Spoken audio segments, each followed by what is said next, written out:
issue a disciplined and law-abiding campaign.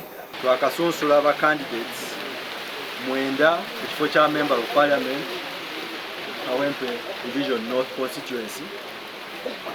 Era aba candidates abo ndowooza kamba yitiremu amannya.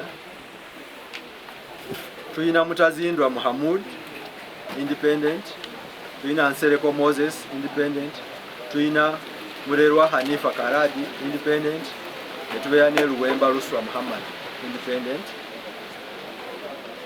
Then abakiikiridde ebibiina by'obufuzi tuyina Luyimbazi Elias Nalukoola owa NUP, tuyina Mukiibi Sadat owa FDC, tuyina Musiitwa Ismail owa People's Progressive Party PPP, tuyina Kasacha Henry Mubiru owa Democratic Party, netubeera ne Nambi Farida Kigongo owa National Resistance Movement.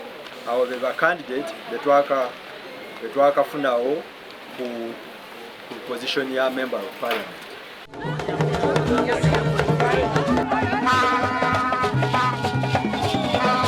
Ngenda bakulembera ekitundu kyaffe kifuuke ekiyonjo, ngenda kusupportinga enguudo ezapimibwa zitamakingibwe. Download the app on App Store or Google Play Store now. Vision Digital Experience, the future of media.